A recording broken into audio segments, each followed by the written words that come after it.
It's kind of interesting that the governor went to Eustis to a gathering of the Tea Party. And we've been saying that that's his base. Mm-hmm. Now, that's not a majority of voters in Florida, okay? And that's not the typical Republican base either.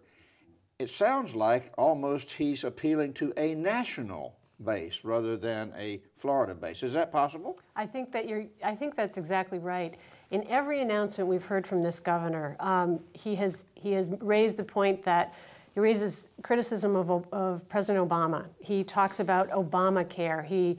His criticism of his announcement to reject the high-speed rail money, his criticism of the Medicaid overhaul and health care reform.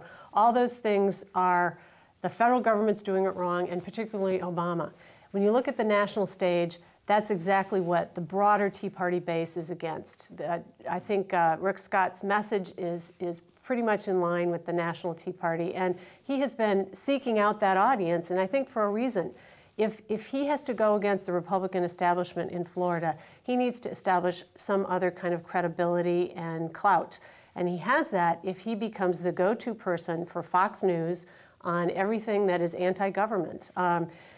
He, I think, wants to have a presence nationally, and I think that is part of his strategy here.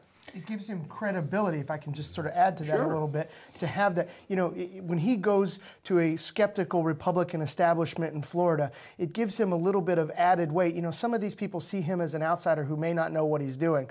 But if he's on Fox News all the time, if he has this sort of national persona, if every time the national media talk about the Tea Party candidates out there and they mention the governors of Wisconsin, Ohio, and Florida in the same breath, it gives him a little bit of added heft and a little bit of credibility, and therefore a little bit of power. Well, and a guy that wasn't even a blip on the radar a year ago. I mean, you think how far Governor Scott has come, even nationally, which is what our conversation is all about right now.